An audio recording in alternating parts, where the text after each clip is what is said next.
केंद्रीय मंत्री नितीन गडकरी यांना लोकमान्य टिळक राष्ट्रीय पुरस्कार प्रदान सोहळा कार्यक्रमामध्ये उपमुख्यमंत्री अजित पवार यांनी महायुतीत सामील होण्याच्या अटी शर्तीचं गुपित फोडलं। पुण्याचं पालकमंत्रीपद देण्याच्या अटीवरच महायुतीत आलो असं अजित पवारांनी भर कार्यक्रमात सांगितलं। तोच धागा पकडून उपमुख्यमंत्री एकनाथ शिंदे आणि मुख्यमंत्री देवेंद्र फडणवीस यांनी ही टोलेबाजी केली।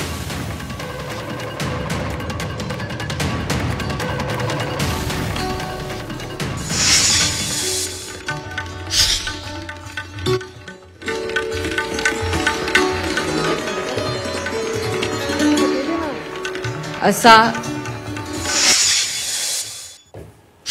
निवेदिका पुण्यातल्याच आहेत का? नाही काय झालं, दोन दादा म्हणाले, ते दोन दादा म्हणल्यानंतर चंद्रकांत दादांना अजून आमचे पुणेकर मुख्यमंत्री महोदय कोल्हापूरचे समजतात, ते पुण्याचे वाटतच नाही।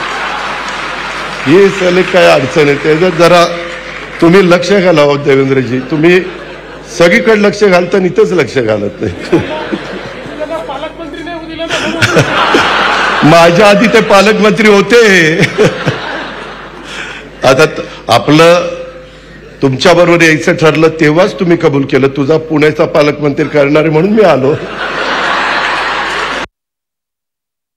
आपले तिसरे दादा चंद्रकांत दादा पाटील,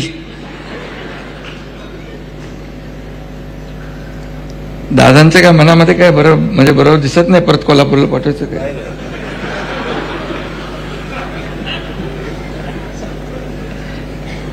तसं काय होणार नाही, दादांचं तसं काय मनात नाहीये।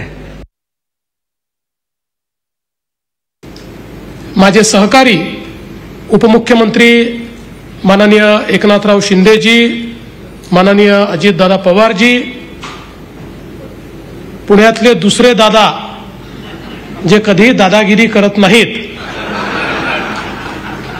असे आमचे चंद्रकांत दादा पाटील। दादा काही लोक दादागिरी करत नाही पण त्यांच्या व्यक्तिमत्वातच दिसते।